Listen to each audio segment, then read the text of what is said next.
They kicked me out when I was just a teenager for lies my own twin brother made up. Lies so cruel they ruined my life and they knew it. I remember that night like it happened yesterday. My dad, red faced with rage, dragged me out of the house, tossed my suitcase onto the porch, and told me I didn't deserve a place in his family. My mom just stood there, silent, cold, and my brother, he watched it all unfold with a smile. It took me years to rebuild what they shattered, but I did it without them. I found strength in the one person who never gave up on me. My grandmother, she gave me shelter when they gave me nothing. Years later, after everything, my parents called, not to apologize, not to reconnect, but to ask for money. Can you believe that the same people who turned their backs on me now wanted help? And just when I thought the worst was behind me, an unexpected message from my brother reopened wounds I thought had long since healed. So I made a decision, one that would change everything again. He lied about me, and they believed him. I was 14 when my world turned upside down. One minute I was just a girl trying to survive high school and a house that never felt like home. The next, I was a villain in my own family's eyes. My twin brother Jason told everyone I hit him, that I was violent, dangerous. He walked into school with a fake black eye, one he gave himself, and said, I did it. I'll never forget the look on my teacher's face the day she pulled me aside, her voice low and cold. We need to talk. I didn't even know what I was being accused of until the principal laid it out in front of me, and by then, it was too late. We grew up in a quiet suburb in Ohio. On paper, our family looked picture perfect. Dad was an engineer, Mom worked part-time at a local boutique, and my twin brother Jason was their golden child. I was just there. While Jason had birthday parties, summer camps, and endless praise, I got report card lectures and locked bedroom doors. Still, I tried. I really did. I got decent grades, I had a great group of friends, and I was passionate about track and field. But my parents didn't care. Jason was the future doctor. I was too loud, too dramatic, too stubborn. Jason saw the way they treated me, and he used it. The first time he spread a rumor about me, it was stupid. He told his friends I cheated on a math test. I laughed it off, but it got worse. He'd twist tiny things like me borrowing his hoodie into whole stories she's stealing from me. Then came the big one, the lie that ended everything. He told everyone, teachers, students, our parents, that I hit him when they weren't looking. He even punched his own arm until it bruised, then strutted into school like a victim. He said I hated him for being the favorite, that I was jealous. I wasn't. I just wanted to breathe. And it worked. People believed him. My friends stopped talking to me. Teachers grew cold. My parents, they didn't ask questions. They screamed. I remember Dad's voice booming, Mom's hands trembling like I'd broken something sacred. No one asked for my side. No one, and that was just the beginning. They kicked me out, just like that. After the principal suspended me for 10 days, everything spiraled. I came home expecting punishment, maybe more lectures, maybe being grounded, but nothing prepared me for what happened.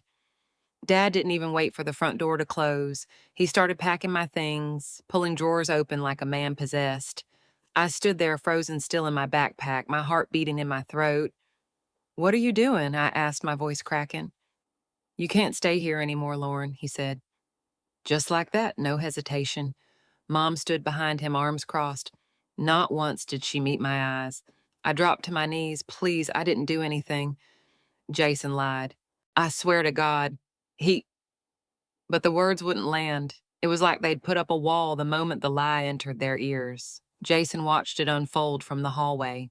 His arms were crossed smug, not 1 ounce of regret. I begged him, please, Jason, just tell them the truth. But he only smirked and turned away. Dad shoved my suitcase toward the door.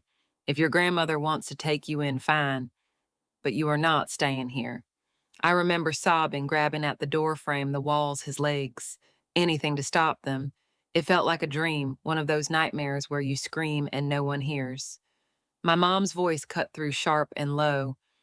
Don't make this harder than it already is. What was hard for them kicking out their daughter, my grandma Nana Jo showed up 20 minutes later.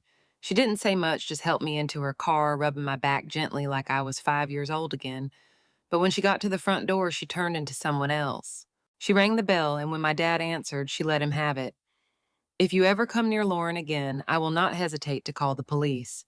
You threw out your own child based on a story from a boy who's always gotten his way. Shame on both of you. I'll never forget how her voice shook full of rage and heartbreak. My mom tried to defend herself, said I'd brought it on myself, but Nana wasn't having it.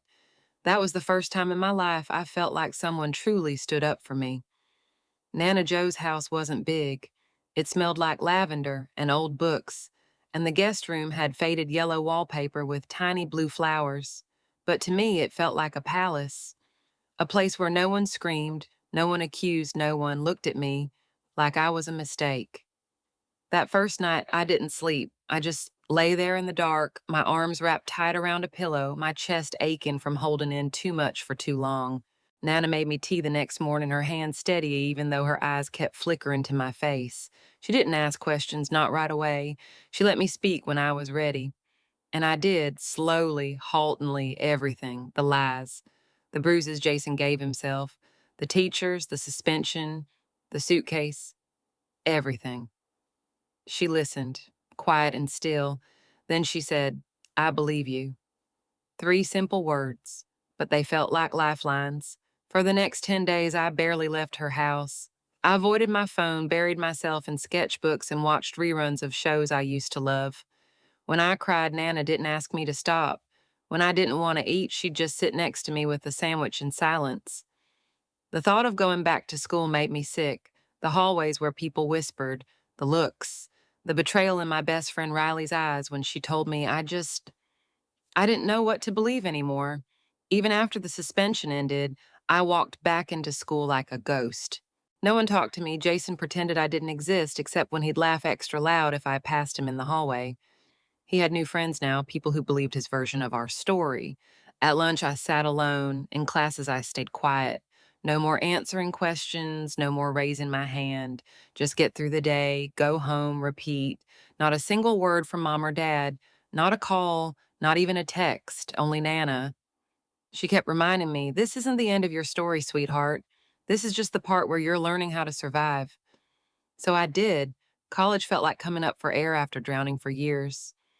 When I left for Penn State, Nana hugged me so tight I thought my ribs would crack. She cried a little, she tried to hide it, but I saw. I promised I'd call every weekend. I did, sometimes more than that. Stepping onto campus for the first time in forever, I wasn't the girl who hurt her brother. I wasn't a label or a whisper or a walking rumor. I was just me, Lauren. 17, a journalism major with a cracked heart and something to prove. The first few months were shaky. I was scared of people always waiting for someone to turn on me, but they didn't. My roommate Jess was the first to break through. She had this way of talking to everyone like she'd known them forever. She dragged me to mixers, late night diners, poetry slams. Slowly, I found my people, real friends who didn't care about my past, who didn't need a family resume to trust me. And then by accident, I found writing again. It started with a blog post for a campus magazine. Nothing major, just a piece about homesickness. But the editor loved it, so I wrote more reviews, essays, profiles. My words finally felt like they belonged. By sophomore year, I was freelancing, copywriting, content strategy, ghost blogs, you name it. I built a small portfolio and kept adding to it one client at a time. The money wasn't amazing at first, but it was mine. I didn't need help from my parents. I never asked them for a dime. Senior year, I took a leap. I pitched a campaign concept to a mid-sized skincare brand. They took it. It went viral. Suddenly, I wasn't just a student, I was a name. And when graduation came around, I didn't apply for corporate jobs like everyone else. I registered my business, built a client list, and packed a carry-on. I became a digital nomad. Portugal, Vietnam, Montreal. I chased Wi-Fi and deadlines, drinking coffee on rooftops, and sending deliverables from tiny cafes. It wasn't glamorous all the time. Sometimes it was lonely, sometimes terrifying, but it was mine. The scars were still there, sure, but I was living, and they were silent until they weren't. The first time I saw Mom, 6 missed calls on my phone, I thought someone had died. It had been almost 9 years, not a single word from either of my parents, no apology, no message, nothing. So seeing her name flash across my screen while I was finishing a client's website copy felt surreal. My hands froze, my stomach turned. I didn't answer, but curiosity is a cruel thing. Later that night, I called her back. She answered on the first ring. Lauren, her voice was too bright, too cheerful. Sweetheart, how are you? I was speechless. I waited for her to mention the past, to say she was sorry. She didn't. Instead, Dad's voice chimed in from the background. We saw you on TV, he said, as if we were catching up over dinner. That interview was impressive. I'd been invited to speak on a local news segment about building a career in freelance writing. The clip had gone semi viral. Apparently, it reached them. At first, I played along, still stunned. I answered their questions with polite detachment. How I was doing, where I was living, how I'd ended up writing for international brands. Then Mom asked, So, how much are you making these days? I paused. Why I asked. She hesitated, then gave a small sigh. Well, things have been tight lately. We're both retired now. The house needs some work. A new roof, the kitchen's a mess. We thought since you're doing so well, I wanted to laugh or scream or both. Dad added, After all, we're family. It's only right to help each other. I could barely believe what I was hearing. Family, I said slowly. You kicked me out of your house and never looked back. Now I'm doing well, and suddenly we're family again. There was silence. Then Mom said, You don't have to be cruel. We're just asking for help. I snapped, No, you're not asking. You're expecting. Like I owe you something. Dad tried again. We raised you. No, I said, shaken. Nana Joe raised me. You abandoned me. Their voices grew sharper, accusatory, defensive. That's when an idea came to me cold sharp and cruelly satisfying. I told them I would help, but only under one condition. A condition that would rip open every lie they had clung to for years. They wanted money, I wanted the truth. If you want my help, I told them you'll have to admit publicly that Jason lied. The silence on the other end was deafening. I continued, my voice ice calm. I want you both to send an email to our relatives, your friends, whoever you told that I was violent or unstable, and I want you to tell them the truth, that Jason made it all up, that you kicked your daughter out over a lie and you never looked back. Mom gasped like I'd cursed her. That's, Lauren, that's unnecessary. Let's not drag the past into this. Dad's voice turned stern. This isn't a negotiation. We are your parents. You don't make demands like that. But I did, and I meant every word. Not $1 I said until you cleaned the mess you made.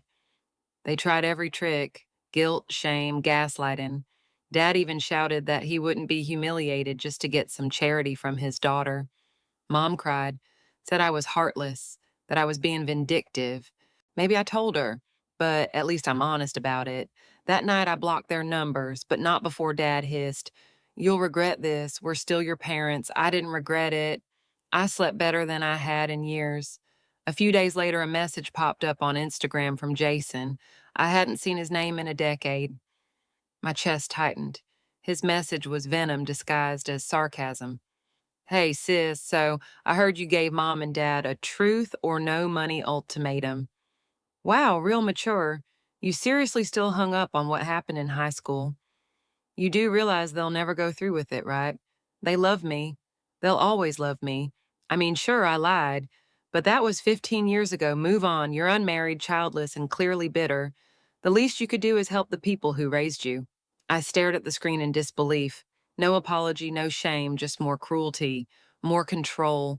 That was the moment I decided if no one else was going to tell the truth, I would. And this time everyone would hear it.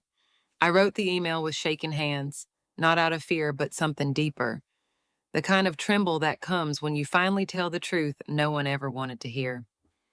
I addressed it to everyone, cousins, aunts, uncles, family, friends, people who had gone silent when I disappeared, people who only ever knew one version of the story, Jason's. In it, I told them everything. I laid it out piece by piece, the favoritism, the false accusations, the lies Jason told, and how he manufactured fake bruises. I told them about the school suspension, about being dragged out of my home like garbage, about the years of silence, and how the only person who showed me love was Nana Joe. Then I attached a screenshot of Jason's message, his admission, his cruelty. I hit send, and I waited. Within hours, the responses began pouring in. Some were shocked, others apologized. A few admitted they'd always wondered but didn't want to get involved. But the one thing they all agreed on, what my parents did was unforgivable. Apparently, the fallout was swift. My aunt messaged me privately. Your mom's in tears, your dad's furious. Jason isn't talking to anyone. Good. But the peace didn't last long. Jason and my parents flooded my inbox with rage, blaming me, accusing me of destroying the family's reputation. The irony made me sick, as if I was the liar. I took screenshots of everything. Then I sent them to a lawyer. A week later, they received a cease and desist letter. The abuse stopped. The silence returned. Blessed, beautiful silence. Nana Joe told me she was proud of me. She said she'd never seen someone fight so hard just to be heard. We sat on her porch the next evening, sipping lemonade while she trimmed dead leaves off her herb garden. She reached for my hand and said, "You broke the cycle, honey." And I had. My content writing business was thriving. I'd just landed 2 new long-term clients. My next seminar was booked. For the first time, I was being paid not just for my words, but for my story. I started therapy. It wasn't easy reliving the past, never is. But I was ready to heal, not just survive. I don't know if I'll ever speak to my parents again, but I do know this: they no longer have the power to hurt me.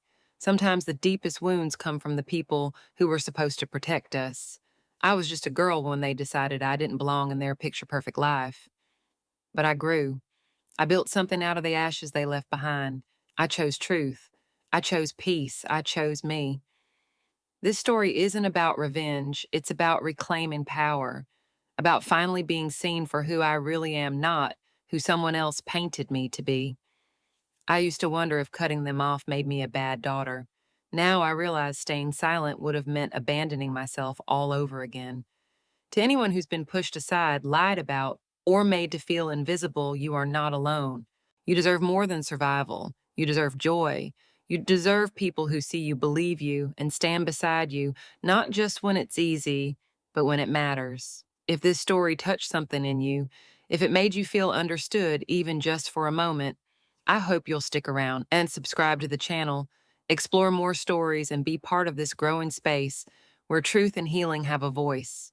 Your story matters, and you are not what they said you were, not even close.